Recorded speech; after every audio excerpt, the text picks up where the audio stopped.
What of story? Why are we leaving story out of this? Like, CGI. we need more creative guys. We need all these CGI. After Effects guys to come and show us the It's way, very, right? very. But I think the art departments. We are trying now. I should say we.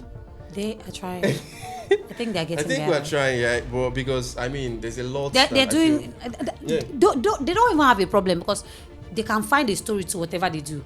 They can say, okay, we use this costume because this is, exactly. They can find an excuse. Anything, yeah. But if your CGI is bad, your cinematography is bad, the sound is bad, there's nothing that you can. What of story?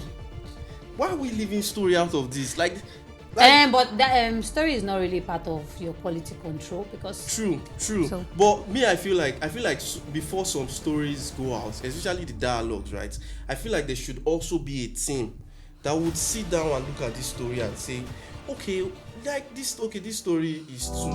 No, it's peculiar to the writer.